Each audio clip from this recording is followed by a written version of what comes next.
I'm number one on the kill list for Iran. आखिरकार Trump ये क्यों कह रहे हैं कि ईरान की हिट लिस्ट में मैं हूं और आपको बहुत याद आऊंगा? चलिए समझने की कोशिश करते हैं। अमेरिका के राष्ट्रपति डोनाल्ड ट्रंप एक बार फिर अपने बयानों को लेकर वैश्विक चर्चा के केंद्र में हैं। इस बार उन्होंने ऐसा दावा किया कि जिसने न केवल अमेरिका बल्कि पूरी दुनिया का ध्यान अपनी ओर खींच लिया।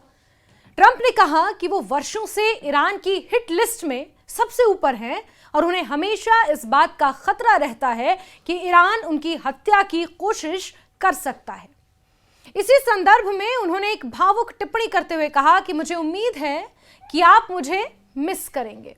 I'm number one on the kill list for Iran. They're lovely people. I'm number one. So I don't know. I can't tell you that, but I don't really care because I'm doing my job and I'm doing it, I hope, better than anybody's ever done it because we have a country that's hot and really, really successful. But I mention it only because it's on the list. I mean, उनका ये बयान ऐसे समय में आया है जब अमेरिकी और इजरायली खुफिया एजेंसियों के बीच ईरान से जुड़ी सुरक्षा सूचनाओं को लेकर लगातार बातचीत चल रही है और पश्चिम एशिया में तनाव फिर से बढ़ा हुआ है।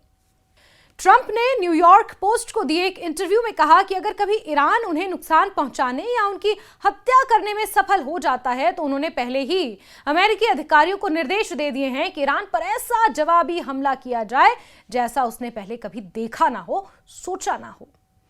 ट्रंप के शब्दों में, अगर मेरे साथ कुछ भी होता है तो ईरान पर इतने बड़े स्तर पर बमबारी की जाए कि उसने पहले कभी उसकी कल्पना भी ना की हो। ये साफ लिखा गया और इंटरव्यू में ट्रंप द्वारा कहा गया। यह बयान केवल एक राजनीतिक प्रतिक्रिया नहीं मानी जा रही बल्कि इसे ट्रंप की व्यक्तिगत सुरक्षा, ईरान के साथ लंबे समय से चले आ रहे तनाव और अमेरिका की सुरक्षा नीति से जोड़कर देखा जा रहा है। ट्रंप ने यह भी स्पष्ट किया कि उनके अनुसार ईरान की ओर से उन्हें मारने की कोई नई योजना नहीं है, बल्कि उनका दावा है कि ईरान वर्षों से उन्हें निशाना बनाना चाहता है। उन्होंने कहा कि वो लंबे समय से ईरान की लिस्ट में नंबर 1 पर हैं और ये कोई नई बात नहीं है। दरअसल ट्रंप और ईरान के बीच दुश्मनी की सबसे बड़ी वजह जनवरी 2020 की वो घटना है जब ट्रंप के पहले कार्यकाल के दौरान अमेरिकी सेना ने इराक की राजधानी बगदाद में ड्रोन हमले में ईरानी सैन्य कमांडर जनरल कासिम सुलेमानी को मार गिराया था। सुलेमानी ईरान के इस्लामिक रेवोल्यूशनरी गार्ड कॉर्प्स यानी IRGC की कुद्स फोर्स के प्रमुख थे और उन्हें ईरान के सबसे प्रभावशाली सैन्य नेताओं में गिना जाता था। और कुद्स फोर्स कई फोर्सेस में सबसे ज्यादा स्ट्रांग और शक्तिशाली और रणनीतिक तौर पर काफी ज्यादा स्ट्रांग उसे माना जाता है। अमेरिका ने उन पर आतंकवादी गतिविधियों को बढ़ावा देने और अमेरिकी सैनिकों पर हमले की साजिश रचने का आरोप लगाया था। ट्रंप ने उस समय इस ऑपरेशन को मंजूरी दी थी। सुलेमानी की मौत के बाद ईरान ने सार्वजनिक रूप से बदला लेने की कसम खाई थी। ईरानी नेताओं ने कई बार कहा कि हमले के जिम्मेदार लोगों को इसकी कीमत चुकानी पड़ेगी। तभी से अमेरिकी सुरक्षा एजेंसियां लगातार इस आशंका पर काम करती रही हैं कि ट्रंप और उनके कुछ पूर्व सहयोगी ईरान समर्थित किसी हमले का निशाना ना बन सकें। हाल ही के दिनों में अमेरिकी मीडिया में ऐसी खबरें सामने आई कि इजरायल ने अमेरिका के साथ एक नई खुफिया जानकारी साझा की है। इस जानकारी के अनुसार ईरान द्वारा ट्रंप की हत्या की एक नई और विशिष्ट साजिश की आशंका जताई गई थी। CNN और वॉल स्ट्रीट जर्नल ने अज्ञात अधिकारियों के हवाले से दावा किया कि यह कोई सामान्य चेतावनी नहीं थी बल्कि एक विशेष योजना से जुड़ी जानकारी थी जिसकी अमेरिकी एजेंसियां जांच अभी भी कर रही हैं। हालांकि ट्रंप ने यह स्वीकार नहीं किया कि यह जानकारी उन्हें इजराइल की ओर से मिली थी। उन्होंने कहा कि इजराइल ने उन्हें कुछ नया नहीं बताया और वो पहले से ही जानते हैं कि ईरान उन्हें अपना सबसे बड़ा दुश्मन मानता है। ट्रंप ने कहा कि मैं लंबे समय से उनकी किल लिस्ट में नंबर 1 पर हूं और यही जिंदगी है, दिस इज लाइफ। इस बातचीत के दौरान उन्होंने मुस्कुराते हुए लेकिन गंभीर अंदाज में कहा कि मुझे उम्मीद है कि आप मुझे मिस करेंगे। इस बयान को कई लोगों ने भावुक टिप्पणी माना जबकि कुछ विश्लेषकों ने इसे ट्रंप की राजनीतिक शैली का हिस्सा बताया जिसमें वो अक्सर गंभीर विषयों पर भी नाटकीय भाषा का इस्तेमाल करते हैं। नाटो शिखर सम्मेलन के दौरान भी ट्रंप ने इसी मुद्दे को उठाया। तुर्की की राजधानी अंकारा में आयोजित सम्मेलन के बाद उन्होंने पत्रकारों से बातचीत करते हुए कहा कि ईरान के कई शीर्ष नेता अब जीवित नहीं हैं। उन्होंने कहा कि उनके लीडर नहीं रहे, फिर उनके पास नेताओं का एक और समूह था, वो भी नहीं रहा। अब उनके पास एक और समूह है, लेकिन कौन जानता है कि वो हैं भी या नहीं। यह ट्रंप की टिप्पणी थी। इसके बाद ट्रंप ने कहा कि एक दिन मैं भी चला जाऊंगा क्योंकि मैं उनका नंबर 1 टारगेट हूं और ये बात हर जगह है।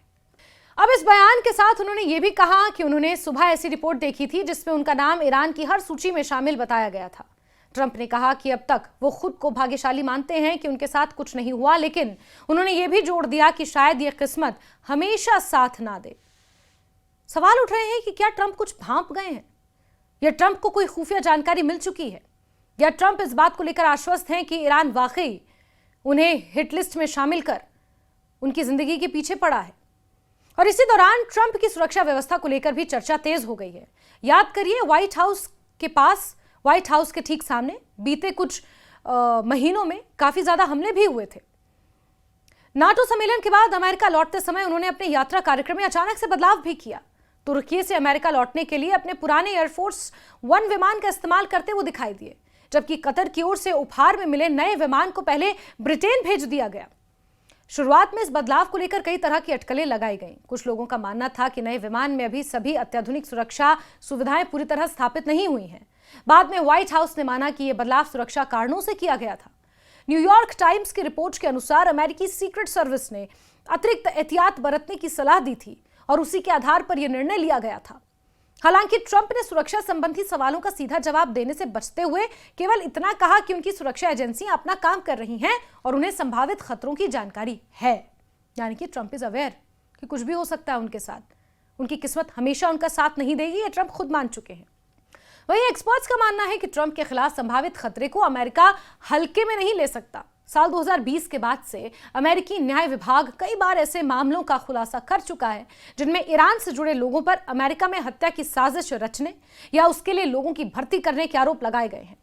ईरान इन आरोपों से इनकार करता रहा, लेकिन अमेरिका लगातार कहता रहा है कि वो इस तरह की किसी भी गतिविधि पर नजर रखे हुए है।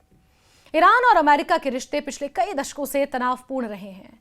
1979 की इस्लामिक क्रांति, इस्लामिक रेवोल्यूशन के बाद दोनों देशों के संबंध लगातार बिगड़ते गए। परमाणु कार्यक्रम, आर्थिक प्रतिबंध, क्षेत्रीय राजनीति और सैन्य गतिविधियों को लेकर दोनों देशों के बीच कई बार टकराव की स्थिति बनी। ट्रंप के पहले कार्यकाल में अमेरिका ने ईरान के साथ हुए परमाणु समझौते से बाहर निकलने का फैसला लिया और ईरान पर कड़े आर्थिक प्रतिबंध लगाए। इसके बाद दोनों देशों के संबंध और ज्यादा खराब हो गए। कासिम सुलेमानी की हत्या ने इस दुश्मनी को और ज्यादा गहरा कर दिया।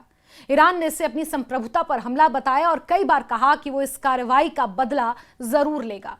इसी कारण ट्रंप की सुरक्षा को लेकर अमेरिकी एजेंसियां हमेशा अतिरिक्त सतर्क रहती हैं। ट्रंप के हालिया बयान का राजनीतिक पहलू भी महत्वपूर्ण माना जा रहा है। उनके समर्थक इसे एक मजबूत नेता की छवि के रूप में देखते हैं जो अपने विरोधियों से डरने के बजाय खुलकर चुनौती देता है। वहीं आलोचकों का कहना है कि इस तरह के बयान तनाव को और बढ़ा सकते हैं और कूटनीतिक प्रयासों को नुकसान पहुंचा सकते हैं। अंतर्राष्ट्रीय स्तर पर भी इस बयान पर नजर रखी जा रही है, क्योंकि अमेरिका और ईरान के बीच किसी भी प्रकार का टकराव केवल 2 देशों तक सीमित नहीं रहता। इसका प्रभाव पूरे पश्चिम एशिया, वैश्विक तेल बाजार और अंतर्राष्ट्रीय सुरक्षा व्यवस्था पर पड़ सकता है। फिलहाल अमेरिकी प्रशासन की ओर से यह स्पष्ट किया गया है कि राष्ट्रपति की सुरक्षा सर्वोच्च प्राथमिकता है और संभावित खतरों की लगातार निगरानी की जा रही है। वहीं ईरान की ओर से ट्रंप के इन ताजा बयानों पर कोई विस्तृत आधिकारिक प्रतिक्रिया सामने नहीं आई है। कुल मिलाकर ट्रंप का यह कहना कि वो ईरान की हिट लिस्ट में सबसे ऊपर हैं और एक दिन आप लोग मुझे मिस करेंगे, केवल एक राजनीतिक बयान भर नहीं है, बल्कि इसके पीछे वर्षों पुराना अमेरिका ईरान संघर्ष, जनरल कासिम सुलेमानी की हत्या, दोनों देशों के बीच गहरा अविश्वास और मौजूदा भू राजनीतिक तनाव जुड़ा हुआ है। यही कारण है कि उनके इस बयान ने अंतर्राष्ट्रीय राजनीति में एक बार फिर सुरक्षा, कूटनीति और संभावित टकराव को लेकर नई बहस छेड़ दी है।